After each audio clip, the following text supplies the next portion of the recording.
Howdy there, folks! How are y'all doing? My name is Rees, and welcome back to another episode of our Minecraft Adventure Extravaganza, where today we've got a new mod turned on. I think it's called the Distant Horizons mod. I learned about this in an Ant Venom video. Ant Venom, of course, being the Minecraft legend who's been creating content since Minecraft was born, basically, essentially. Maybe not all the way back right there at the beginning, but basically. Great channel, great content.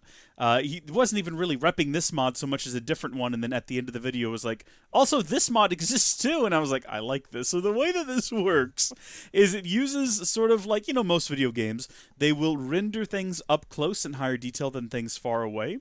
So that is how this not only lets you see things way, way far off, but actually improves your frame rate, because things that aren't directly in front of you get turned into, I mean, well, if we zoom in there, you can see that's not what trees look like really, but you can't tell when you're zoomed out. It's fine. That, I believe, is a Rapunzel tower. Looks good enough right here, right? I mean, the one wonky thing is this mountain over here. This is where that bird was flying around and we killed it. You may remember way back in the first episode, 200 years ago when we started this. Oh, right, we fly normal now. That's right. So it doesn't quite look spot on, but I like this. It has improved my frame rate, and it also just is really cool to look out and see everything. Now, I tried to get shaders working as well, and that wasn't working, but I don't think because my computer can't handle it. I just am not entirely sure if I know what I am doing. Also, what the heck? Is that a giant zombie? What is that? I think that's just like a land formation or a tree or something. It looked like a zombie on top of that hill for a second next to that pig. I was like, is that just a big boy? Just a big boy up there? Something else I guess I should go ahead and announce is if things are horrible... Can I get rid of the snow? There we go. It's kind of glitching out in the device script there. If things aren't working quite right, if the video doesn't look good, I am trying a whole new a whole new setup again. Folks, let's get technical. Just for a moment. Just for a moment. Then we'll get back to the normal Minecraft things.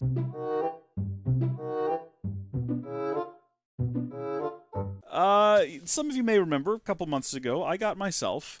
I splurged. I spent money that arguably I should not have, but I really wanted to find out whether or not these new M1 Max chips in these Mac Studios were all that in a sack of potatoes. And it turns out that, yes, they are. I can do things in editing that I could never do on any system I've ever owned before. I can play back 4K, 60 Hz, 50 megabit per second HEVC footage, zero amount of like proxying or optimizing. Just drop it in the timeline and it plays back. Oh, buttery smooth. It is gorgeous and I love it. And I'm so here for it. And then I realized that I could use it to capture. I could plug my capture card in. My capture card's PCIe based, but I happen to, from good friend Jenna, have an enclosure, thunderbolted it in.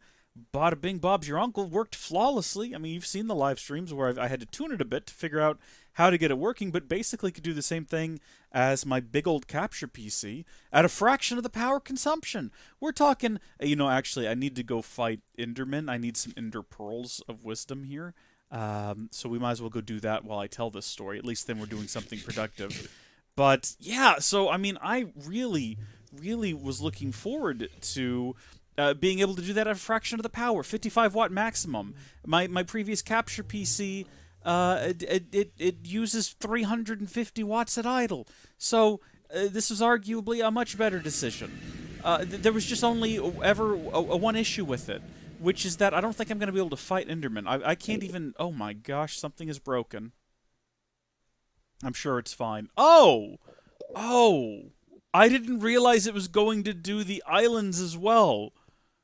Oh, this is awesome! This is so cool! By the way, thanks to everyone who commented that if I'd gone up to this weird-looking thing, I think, and I'd thrown an end pearl into it, it would have teleported me to the outer islands. That's a weird game mechanic, and I don't think I like it. Look at this, though. It's formed a big donut around us, and we're the donut hole in the middle. According to the Donut Man, a series of VHS tapes for children in the 90s, the big hole is in our hearts. That's what the hole in the middle of the donut is. and Jesus is the donut hole that fills the hole in our hearts. Except that doesn't make sense. Why do we call them donut holes? They should be called like donut balls, because the donut hole is the thing in the middle of the donut. Like, it's an absence, and then you put the donut ball, that is Jesus, into the donut hole, and we become whole. I'm going to have to contact this man and tell him that, first off, I know it's not his fault because he didn't invent donut terminology, but he had an opportunity to change it there for an entire generation of young people, and he missed out on it. Also, I'm not entirely sure I can hunt Enderman while explaining the details of my problems, but I'm going to give it a red-hot go. So, the main issues we had after getting this set up is, even though it worked flawlessly, and I could record 4K 60, stream 1080p 60, do it both simultaneously, consuming 55 watts, I had some problems. So recording HEVC, or recording H.264, produced video files that were, I think, never did figure out why, but I think they're like not a consistent frame rate, which is a problem because you put that into a timeline in Final Cut Pro, and it hates it. It has these black frames all over the place when you're trying to edit, when you're trying to play back the footage. It looked terrible, and it was very difficult. It gave me a headache. And then, even looking past that, if you tried to export, come to find out, guess what? Those black frames, even though they weren't there in the actual footage, you could play back the footage in QuickTime or in, like, VLC, and it was all fine. Occasionally, some of them were real or something like that. I don't know. It would come up and say can't export, a lot of missing frames, and it would give you a timestamp, and you'd have to go edit them out. It was a whole mess. So I'd have to transcode the footage. I'm like, well, what's the point of being able to record, high-quality HEVC footage if I then have to, transcode it, effectively using double the power, just to get something that I can actually edit with and export and not have issues. So I said, you know what, we'll use H.264. Well, that presented a different problem. Some sort of weird audio problem. And I haven't narrowed down what the issue here is. It could be a problem with Final Cut Pro. It could be a problem with OBS. Here's the deal. In order to get this to work on an M1 Mac, M1 Mac Studio, you have to use the Apple Video Toolbox encoder is what it's called. Sorry, I'm trying to get my head wrapped around this while also not dying. This was a terrible idea. I should have explained this all back at base. We'd be done by now. But the Video Toolbox, no one cares about this, by the way. I'm fully aware. I am fully aware that none of you are invested in my technical problems anyway. That's fine. In order to get that to work, so the Video Toolbox rendering engine is what allows OBS to hook into and use the encoders on the M1, which are incredible and, again, work flawlessly. I don't know if that's where the problem is, though, or if the problem's with OBS. In any case, I gave up. Because I was like, it doesn't matter if I record H.264, it doesn't matter if I record H.265. At some point, I'll have to, convert it again to get a consistent frame rate, and I never had this problem using NVENC. It just worked flawlessly. So, gosh darn it, guess what we've done? You might think, Rees, the answer is obvious. You've rebuilt the Capture PC, right? Well, friends, the Capture PC, a funny thing about that, it was a 1950X, a Threadripper 1950X, and a 1660 Ti, and it used a lot of power, and I said, you know what? It also can produce a lot of power. It's a powerful combination. I can condense a bunch of computers into a single server using this hardware now that I'm not using it for capture anymore. And also, I'll throw an additional GPU in there, because I have a 1650 Super, a 1660 Ti, this 1950X CPU. Here's what it does now. I took a bunch of different systems and I rolled them all into this one server. This one server is now not only a massive storage server with something like 32 terabytes of usable storage space. I mean, that's not that much in a world where petabyte projects exist, but you understand. I mean, it's good enough for me right now at the time being.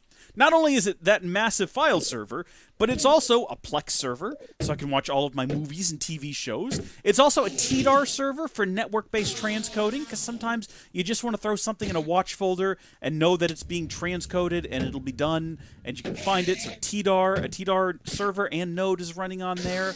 It is also running a VM to run, so the system itself is running Unraid, but then there's a VM on it that is running TrueNAS Core, I believe. which has a bunch of SSDs passed through to it, which is what I actually edit off of. So I have a massive hard drive array that I store everything on, and then I also have, in addition to that, this littler SSD array running in a VM so that I can use, and I'm doing it in a VM. It's a long story, but it's now doing that as well. What else is it doing? It's doing all kinds of things. I can't even remember them all off the top of my head. And I thought, you know what? That's great, because it's going to consume 130 watts at idle. It might as well be idling and providing some sort of functionality. So that's what that hardware was doing. And I said, all right, I'll build a new capture PC. What hardware do I have lying around? Not a lot of options. Not a lot of options. I put together some systems. I'm like, oh my gosh, I'm actually out of power supplies. Power supplies, I mean, you can get a good one without breaking the bank too much, especially for like the hardware I was looking at. And I was like, yeah, it's not going to have that much of a draw. Just get a nice 80 plus gold, decent power supply. Doesn't even need to be modular. We're talking like $60-$70. Not a big deal. But then, I mean, what are my CPU options? GPU options? Do I really want to pull a GPU out of my server? Because that's the only GPUs I have. I don't really have money to go buy. I mean, they're going down in price rapidly, but to get another 16 series card for that NVENC encoder, I don't know. And then I had a wacky idea. And I said, hey, you know what? You know what I just thought? What if I'm already running so many systems on this server. There is one free PCIe slot left and a free M.2 slot. What if I took this one NVMe drive I've got sitting around and I put it in that last remaining NVMe slot on the big Unraid server, the big super server? And what if I took my quad HDMI capture card and I also put that in there? And what if I just made a Pop! OS VM?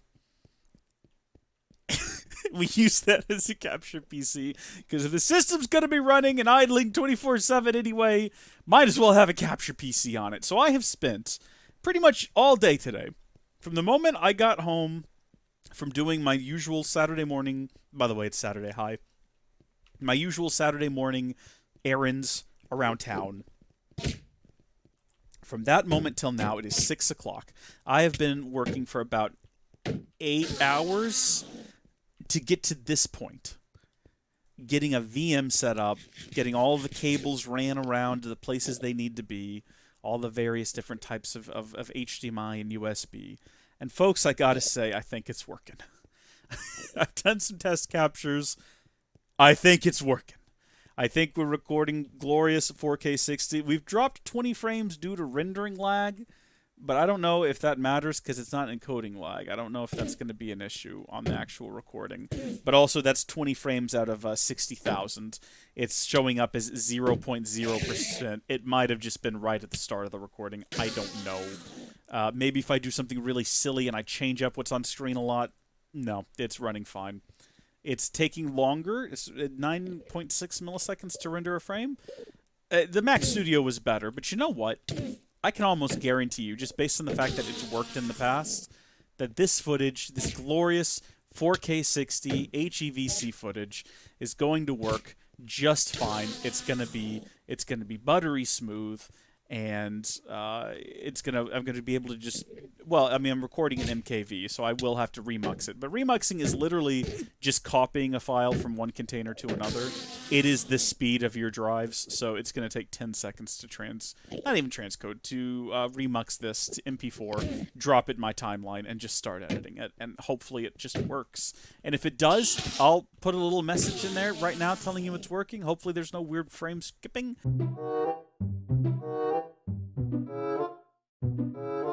I did read somewhere that MKV always records at a non-standard frame rate, or like a non-fixed frame rate, and I'm like, okay, that's fine, except for the fact that, when I did this on a system using an NVENC encoder, my shield just broke, by the way. I did notice that. I'm just sitting here blocking, but I'm not having any sort of effect on that. Can I just go home?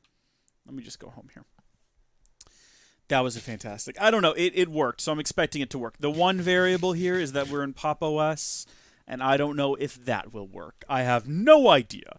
It might not. It might not work at all. This is going to be the real test. I didn't want to put Windows on here. Get rid of all those unloaded chunks by just zooming in and staring at them. They're very unsightly. Alright, that's fantastic. That's looking way better. I'm not going to worry about it anywhere else. Oh, hopefully this just works. I'm tired. I'm so tired. I'm so tired. But guess what? Hey, I didn't just bring you folks in here to listen to me talk about that for all of that time. Alright? I brought you in here to watch me address some things. So first off, I realized last time, and I don't think this made it into the video, because I don't think I even mentioned this in the video. I set up one of these back here, along with a hopper botany pot and an inferium seed, which, again, I don't think that made it into the episode.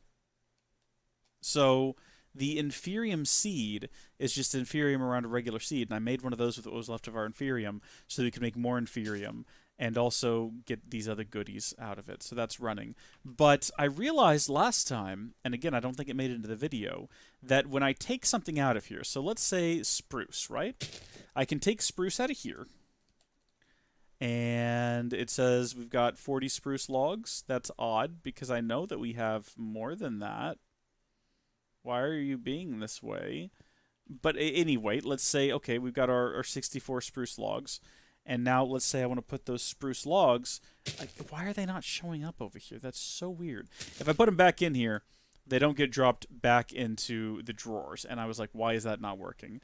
And I did get an answer to that. So big thank you to Nick Alvarez for having a lovely conversation and reminding me that we can set priority in these things. And that is very important. Because if we set the priority in here to a priority higher than on the other end... actually, I don't really know how to set this up. Do I set priority in here as well? Yes.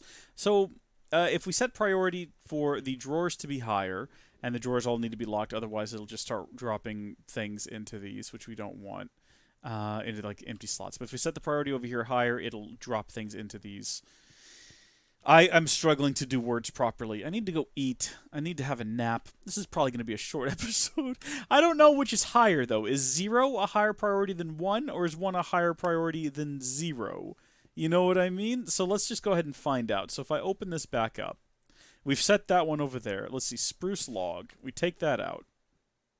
We have 64 spruce log. We put it back in.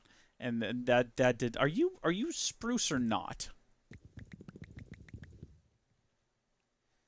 Spruce log. Something's going weird with this system here. So if I put the 10 of these in there, yeah, okay. Well, then in that case, let's hop down here and we'll say, you know what, your priority number 1. Did we actually hit set? I don't think we hit set. Your priority number 1. And then we go over here and we tell this thing that it is priority number 0. Again, I don't know if higher priority number is a higher priority. Because in my mind, priority number 2 is below priority number 1. But is that real? Alright, so we're going to take the 64 of those out, and then we're going to put the 64 of those... Oh, there we go! They went back into here. Did you see that? Let's do that again. Let's take the 65 of those out, put the 65 of those back in. Why are they not all, like, visible, though? That's my question. Can we take all these out? Is there a way to do that? Okay, well, where are my keys? I need keys. I need to make sure that these are locked properly. Which one are you? You're the drawer key? Alright, I don't know how these got unlocked, because I'm pretty sure these were all locked before, but maybe I didn't lock them after last time. I don't really know.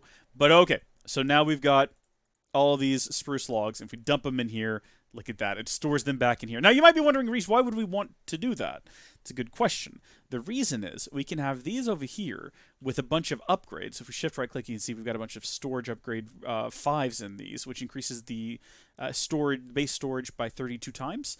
Each time, and I don't think they build on each other, they each address the base storage, but that means we can hold a ludicrous amount of items inside of storage drawers and not take up space on our storage disks, which means that we could have, like, things that we have just an abundance of, a ridiculous amount of.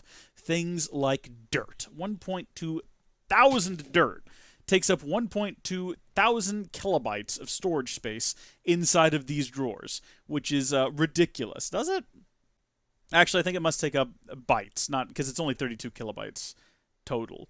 Could be kilobits. I don't know. It's just a big K. It's kilo something.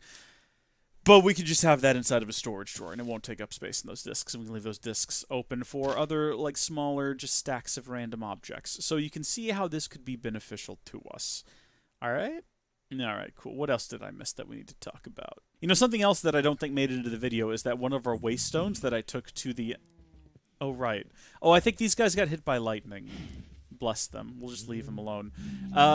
One of these waste stones that I took with me to the end, I set down right in the middle of the area where you teleport into in the end, and I do believe that it got deleted the next time I fast traveled there, so we shouldn't place things there. So I really need to go find another one.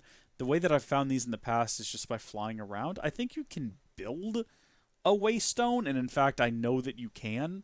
I just don't know what that entails. I mean, you have to build the warp stone, which requires, like, purple dye. Where am I going to get that from? Actually, you know what? We could probably just go home and build that right now. Let me grab some red and blue flowers on the way home. I have an idea. I have an inkling of how this is going to work. Although also, if I just like flew around a bit, I'm sure I would be able to find one just sitting out in the wilderness, because that's where I found the 3 or 4 that we've had before. The fact that we can just creative fly without really any consequence. You know, it's not using any kind of fuel. We can just do this indefinitely. We can zoom if we wanted to. We're not even on 2 times speed. Kind of makes me just feel like flying around. I enjoy just flying around and seeing what gets generated out in front of me. And if we, you know, happen upon fast travel waste stone, well, that's all the better. I also really need to pad out the time of this recording, because this will be the longest recording test I've done. And I want to make sure that nothing weird happens, like, you know, the audio gets out of sync as time passes or anything like that. Just make sure that everything is set up and working correctly. Oh, how about that? A little bit of patience is all it takes. Now we can head back to the end, and we can use that to fast travel.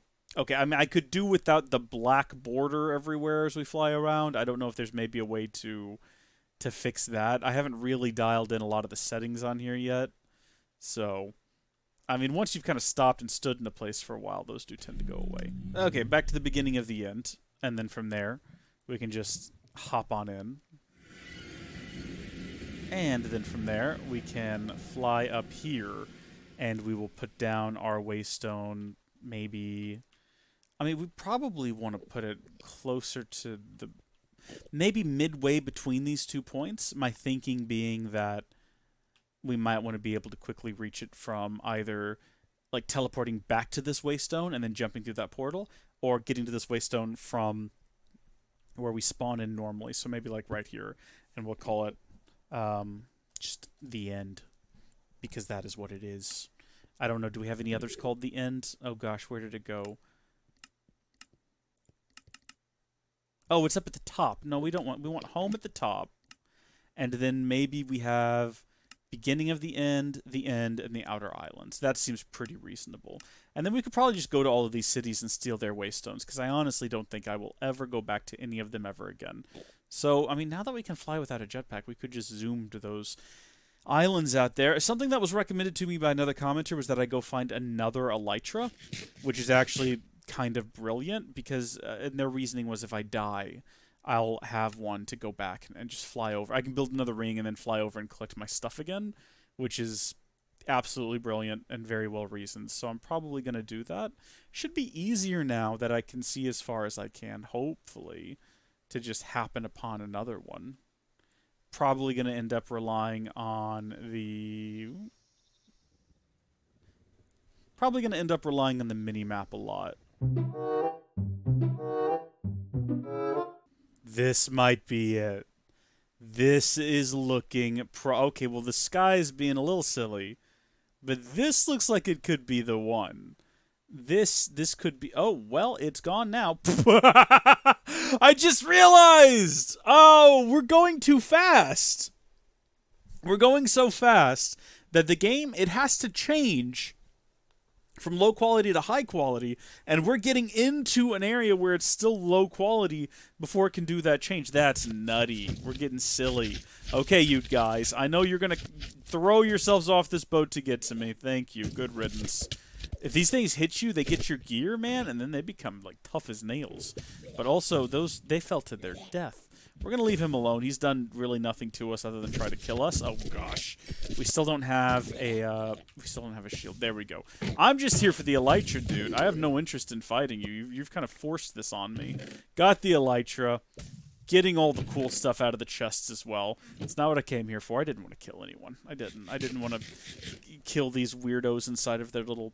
What is that? Mimicream? I think we found that before. What do I do with it? I've registered at least 1 point. That's not what I wanted to do. I wanted to see uses. Hemolymph blaster? A hemolymph blaster. What does that do? A blood sprayer? Sorry? A what? Alex, what's wrong with you? Okay, well, we finally made it back here, and we can head home. Don't try to show me that end. I don't need to see the credit. Have you crashed? Did you crash? You're acting like you crashed. Did I not give the island time enough to render so that the... Oh gosh, it's crashed, hasn't it? Okay. Alright, we're back. We got everything. I think that we're okay. I think we survived that. We've got a shulker shell. What can we use those for? We can build our own shulker boxes. Why? What would be the point of that? Why would I want such a thing? Comment down below. Let me know. We can use the elytra to create tarantula hawk wings? Tarantula hawk elytra. That's terrifying. And maybe awesome? Possibly. You can use a dragon scale and elytra wings to create more elytra, I think, which is an idea. And in fact, let's do that. I'm curious. We killed the dragon, so we should have some dragon scales. Okay, well, I mean, it certainly doesn't look like it's working game. Watch, there probably be like 12 extra steps that we didn't observe. Makes copy. Dragon scale from Quark and an elytra. Makes a copy of an elytra. Except, oh, well, this isn't a dragon scale from the correct mod, obviously. We gotta have a Quark dragon scale. Where do you get one of those from? Who knows? Whatever. We have everything we need to build another ring if we need to. So I'll leave that elytra alone from now, just on the off chance we do figure out how to do that in the future. And we'll like get those other different dragon scales, those other more different ones, and then we can do that. But awesome. So I wonder if I need to go through here and like take out all of these logs, and then like put them back in. And is that gonna? Why isn't it showing the correct amount? It says 64, but there's 640 in here. Do I need to like take all of these out? This is ridiculous. And then, like, put them all back in here? Yeah, and then it's going to show me the correct amount? Well, that's silly. Do I have to do that for everything?